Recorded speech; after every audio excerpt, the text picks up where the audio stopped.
Le procès de Vital Kamerhe et ses deux co-accusés, Samil Jamal et Jano Moui Mandolé, va être réjoué 2 ans après.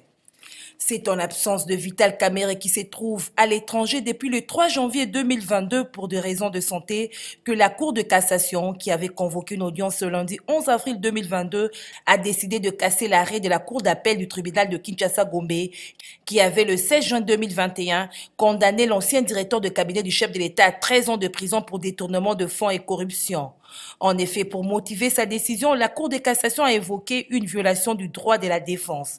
En croit le magistrat de cette juridiction, Kamerhe Vital et ses co-accusés ont saisi au début du mois de juillet 2021. La Cour d'appel a statué sur la base d'une notification la date d'audience alors qu'elle aurait dû citer le prévenu. Pour la Cour de cassation, la Cour d'appel a violé l'article 104 du Code de procédure pénale en examinant le dossier alors qu'il n'était pas en état.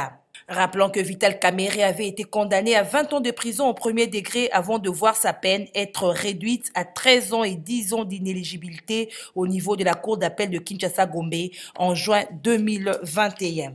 Notez que dans une déclaration signée par son secrétaire général, l'Union pour la nation congolaise UNC salue cette décision de la justice. L'annulation de la condamnation de M. Vital Kamerhe par la Cour de cassation est une honte, est une véritable comédie. Mangobo ne ferait pas mieux face à la justice congolaise. Mais ce Chilombo nous avait promis l'état des droits. Mais ce qu'on voit là, c'est l'état des non-droits. Mais ce Chilombo nous avait promis la lutte contre la corruption. Mais en réalité, l'acte que la Cour de cassation vient de poser, c'est une véritable publicité pour la corruption. Ce procès a coûté la vie à un juge, Raphaël Eyani, le procès de 100 jours. Ce procès a coûté pour son organisation plus de 300 000 $. Ce procès a pris 1 mois. Ce procès avait suscité beaucoup d'espoir. Aujourd'hui, tout ce que Lamuka avait dénoncé, c'est ce qui arrive. Mais le peuple n'est pas dupe. C'est 57 millions de dollars des Congolais. Les 57 millions qui auraient pu construire des routes, des ponts, des hôpitaux. Nous sommes présentement avec le président élu à l'Équateur, en Bandaga précisément. Il n'y a pas de courant, il n'y a pas d'eau, il n'y a pas d'hôpitaux pour une ville qui serait le 4e du Congo. C'est une honte qu'on ait volé autant d'argent. Rappelez-vous que récemment, à Goma, M. Félix Tshilombo avait qualifié Kamerhe d'un homme juste, d'un homme sérieux. C'était le premier pas qu'il avait posé pour béatifier Kamerhe. Alors qu'aujourd'hui, des gens qui ont volé des beignets sont en prison, des gens qui ont volé des vélos sont en prison, mais ceux-là qui ont volé 57 millions sont libres et sont couronnés. Les commissaires supérieurs principal Muteba Kachali, colonel et maire de ville, policier de la ville de Béni, vient de présenter les 8 criminels vraiment bandits à main armée qui insécurisent selon lui la ville de Béni, la nuit comme la journée. Et cette présentation a été faite ce dimanche 7 après-midi au Ropoyamouissi devant une foule compacte, vraiment sous un meeting ou échange avec la population. Le maire Muteba, parce que l'arrestation de ce bandit criminel, la majorité jeune, y compris des femmes, vont tant soit diminuer l'insécurité en ville de Béni. Il appelle à outre la population de son juridiction de bien collaborer avec lui et services de sécurité afin d'arrêter ces autres-là qui courent encore dans la nature. Selon lui, la ville de Béni serait sous menace des terroristes en explosant de bombes par-ci par-là comme jadis et que la population soit très très vigilante pour ne pas tomber dans ces coups de ce bâti. La population bien sûr encourage cette œuvre et pense que le maire doit aussi continuer à bien travailler, d'autant plus que les mariages civilo-militaires continuent à être là. Et une brigade de militaires FARDC, des brigades des canines avec des chiens bien sûr, ont été également aussi présentés par les commandants des opérations, le général Boutela au rond-point. Et lui pense que ces gens vont patrouiller la ville matin, midi, soir avec ces chiens qui sont détecteurs et très spécialisés dans ces domaines. Béni, Gina Ivo Wabaluko. Organisée par le Fonds mondial, cette réunion politique et technique de consultation et de mobilisation sur le VIH-Sida à Nairobi au Kenya va permettre aux participants venus essentiellement de 19 pays africains, dont la République démocratique du Congo, de discuter de manière approfondie et franchie sous les objectifs du Fonds mondial, notamment en ce qui concerne l'éradication du VIH-Sida dans l'agenda 2030. Dans son allocution, le ministre congolais de la Santé publique, Hygiène et Prévention, Dr Jean-Jacques Mbunga Nimbanda, qui participe à cette réunion en qualité de membre entrant de la région Est-Ouest d'Afrique du Fonds mondial, est d'abord revenu sur les aspirations reprises dans l'agenda 2063, qui constitue le plan du continent pour faire de l'Afrique une puissance mondiale capable d'assurer un développement inclusif et durable. Nous devons désormais radicalement nous tourner vers une approche fondée sur l'équité, pour lutter contre le VIH-Sida dans les segments de la société qui sont actuellement laissés de côté. Il s'agit notamment des populations clés et vulnérables, telles que les adolescentes et les jeunes femmes, les professionnels du sexe, les lesbiennes, gays, bisexuels, transgenres et intersexuels, LGBTI en cible, les consommateurs de drogues injectables, les migrants et les prisonniers. Nous devons faire tout ce qui est en notre pouvoir pour que le principe de la santé universelle soit pleinement appliqué dans notre génération. S'attaquer aux obstacles structurels pour assurer le respect des droits de l'homme, l'égalité des sexes et l'équité sera donc essentiel au cours de cette dernière phase de lutte contre l'épidémie VIH-Sida. En outre, et peut-être plus que jamais, dans le passé, notre capacité à faire appel à l'engagement et au leadership de la communauté s'avérera cruciale pour notre réponse. Le financement de la santé, y compris l'augmentation de la marge de manœuvre budgétaire des pays et l'amélioration de l'efficacité des allocations et de la mise en œuvre afin de permettre non seulement de consacrer plus d'argent à la santé, mais aussi de maximiser les fonds disponibles sera l'essentiel à l'avancement des diverses stratégies qui ont été définies. Ces assises de 3 jours qui s'inscrivent dans le cadre d'une rencontre préparatoire vont se poursuivre le 29 avril prochain à Addis Abeba en Éthiopie et ce sera à l'issue de cette prochaine réunion d'Addis Abeba que le ministre Jean-Jacques Mbunga Nimbanda prendra officiellement ses fonctions en qualité de représentant Afrique du Fonds mondial dans la région Est-Ouest pour un mandat de 5 ans. 2 importantes communications ont été faites par le président de l'Assemblée nationale au cours de la plénière de ce lundi 11 avril 2022. Tout d'abord, la démission de Jean-Marc Kabunda Kabound au poste de premier vice-président de cette chambre parlementaire. Je voudrais vous informer, honorables députés, chers collègues, que depuis le 31 mars, notre collègue, l'honorable Jean-Marc Kabound, premier vice-président de l'Assemblée nationale, avait déposé sa démission. Je voudrais que l'Assemblée nationale, après la lecture de cette démission, prenne acte de sa démission. Le speaker de la Chambre basse du Parlement a également fait part aux élus du peuple de l'attaque par le milicien ADEF du village d'origine du député national, Aoussé Jackson. Les villages de notre collègue AOC a été attaqué ce lundi à 5 h du matin par des rebelles ADEF en territoire du Roumou, chefferie de Walikale. À peu près 13 personnes tuées, 38 maisons incendiées, le reste de la population est en débandade.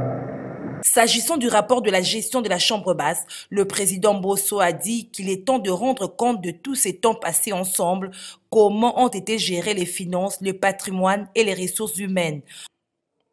À en croire les speakers de la Chambre basse du Parlement, ils ont reçu des fonds du gouvernement, ils ont de patrimoine, les personnels et ils fonctionnent. C'est surtout ces éléments que la présentation sera faite. Christophe Mbosoko Diapwanga a terminé son adresse par une recommandation. Une institution doit pouvoir se protéger, se défendre et défendre la dignité de ses membres. L'Assemblée nationale doit garder son prestige et créer ce prestige et protéger une bonne image auprès de l'opinion, car la Chambre basse du Parlement est le peuple en miniature.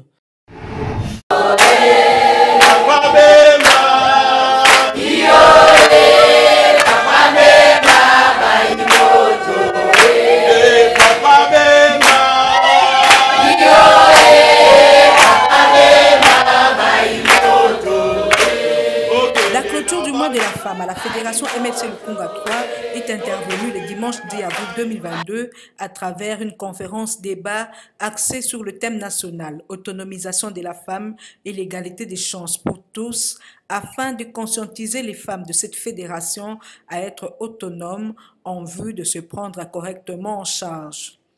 Denise Villa, vice-présidente de la Ligue des femmes MLC, présente à cette activité, explique le bien fondé de ce thème. Motif de satisfaction pour la réussite totale de cette activité, le président fédéral du MLC Lukunga 3, Jacques Mabaya, s'exprime en ces termes. Et pour nous, d'abord, important de pouvoir honorer les femmes de la Fédération de Lukunga 3 en clôturant ce mois de la femme au sein de notre fédération. Mais nous n'avons pas voulu que ce soit une clôture synonyme de fête, mais que ça soit plutôt une clôture synonyme d'autonomisation. Ça veut dire nous avons souhaité qu'aujourd'hui les femmes, au travers de la Ligue nationale de la femme au sein du MLC, que ces dames qui ont une carrière déjà au sein du parti puissent apporter leur expérience aux femmes de la Fédération de Lukunga 3, où nous souhaitons aussi faire ressortir des femmes leaders au sein du mouvement de libération du Congo. Je suis très satisfait parce qu'aujourd'hui, nous avons reçu les cadres, les femmes cadres de chaque commune politique qui regorge la Fédération de Lukunga 3. Faisons d'une pierre deux coups. Par la même occasion, les femmes de la Fédération de Lukunga 3 ont eu à bénéficier d'un don d'épargne, un moyen de clôturer le mois dédié à la femme en potée. Une initiative saluée par le président interfédéral Valentin Guérengo. Le geste et la journée d'aujourd'hui est symbolique pour le parti et essentiellement pour la femme. Comme vous le savez, le mois de mars est souvent fêté comme le mois de droits de la femme. Et comme nous avons beaucoup de structures organes dans le parti, chaque structure s'organise pour clôturer la journée de la femme. Et comme on ne peut pas le faire tous ensemble, nous y allons petit à petit. Aujourd'hui, c'est le tour de Lukunga 3 de clôturer le mois de droits de la femme. Voilà pourquoi nous avons été invités à cette activité. C'est avec joie que nous avons ensemble clôturé avec les dames le mois de la femme. Et je me suis essentiellement appuyé sur les thèmes. Et dans ces thèmes-là, pour la RDC, j'ai décortiqué 3 mots: l'autonomisation, la parité et la lutte contre le réchauffement climatique. Je leur ai demandé de faire un effort de se suffire soi-même, c'est ça l'autonomisation. Et je leur ai demandé de travailler autant que l'homme pour éviter que l'on dise que la femme est incapable de faire ceci ou cela. Et enfin, je leur ai donné un conseil de ne pas brûler la nature, de ne pas brûler les arbres. Parce que si aujourd'hui il y a réchauffement climatique, c'est parce qu'on est en train de déboiser, on est en train de brûler. Mais si nous, en tant que pays solution, nous demandons aux femmes de ne pas le faire et que nous allons obtenir des frais pour compensation, à ce moment-là, on va virer vers les gaz plutôt que d'avoir des bois de chauffe. Donc c'est cette expression-là que j'ai tirée du thème du mois de la femme pour leur expliquer au fait en lingala ce que cela veut dire. Nazana président Mongwaza Maël Mingi. Maël Belé. Nasali politique nangai nazaki na parti mususute. Le secrétaire interfédéral chargé des associations du mouvement de libération du Congo, Toussaint Liana, a organisé une réunion à l'intention des chefs des rues du quartier Katanga, situé dans la cellule de Kasavubu, avec qui il a échangé sur la situation du président national du parti, la santé du MLC Kasavubu, la publication de la liste des chefs des rues, les stratégies pour la réussite de la campagne, aucune parcelle sans le MLC et Fondation Les Amis de Toussaint Liana étaient également à l'ordre du jour.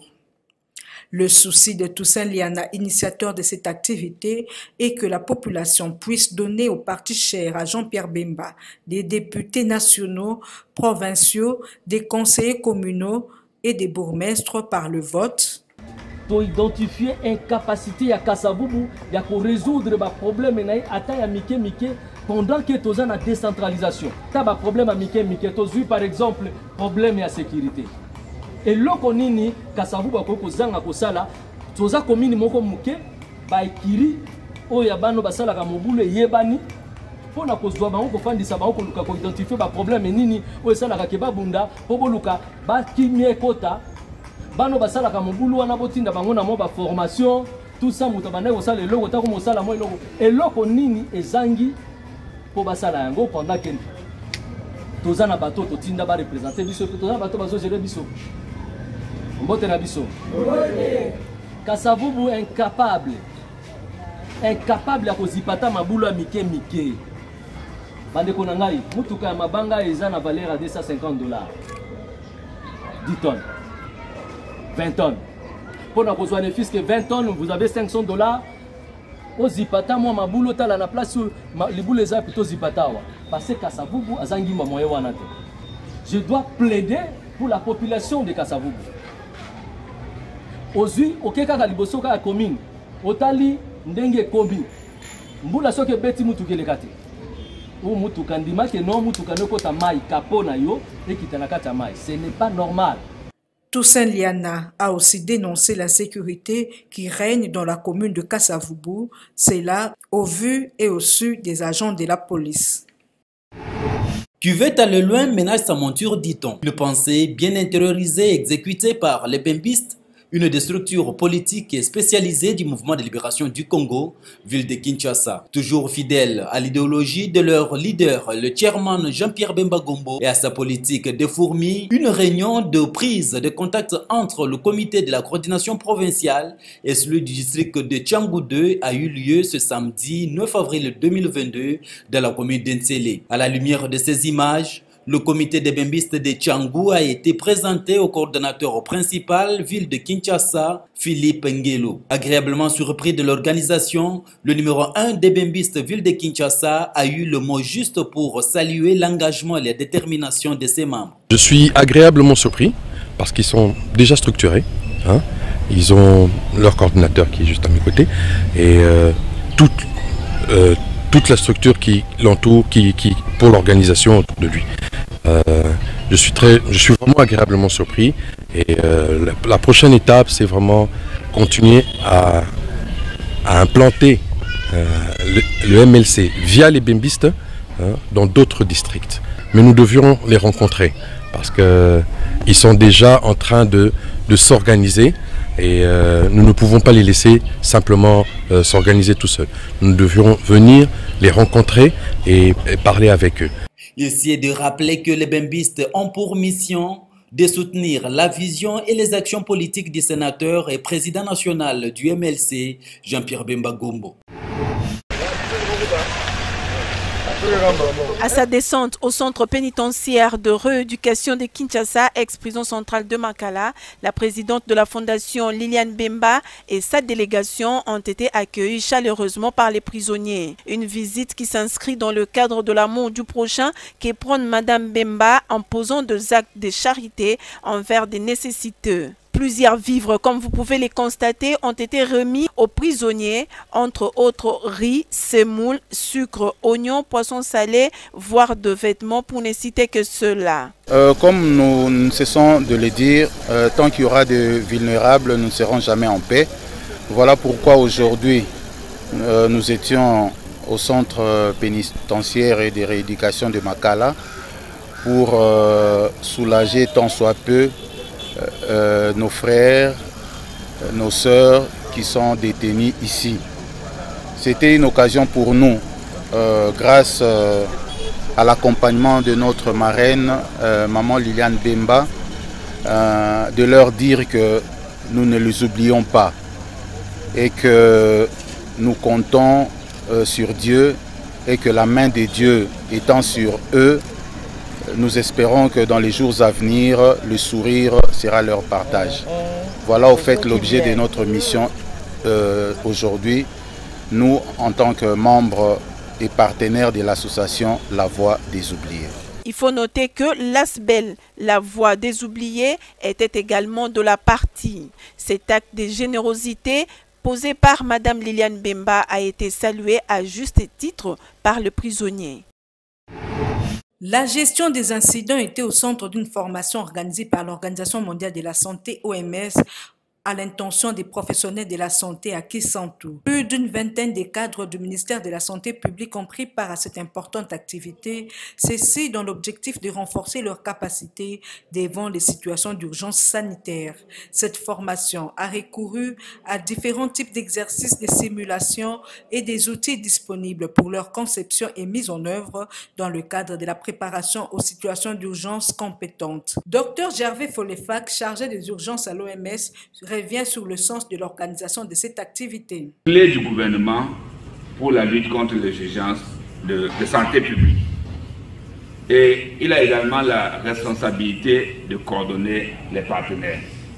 Donc il était important que les collègues du ministère de la Santé, que les partenaires comme le collègue de CDC qui est là, qui viennent ici échanger avec nous pour qu'on s'accorde sur comment est-ce qu'on va aller sur le terrain pour répondre ensemble aux urgences de santé publique. Je crois que ça a été un succès. Je crois qu'aujourd'hui, on est capable de parler le même langage lorsqu'on arrive sur le terrain.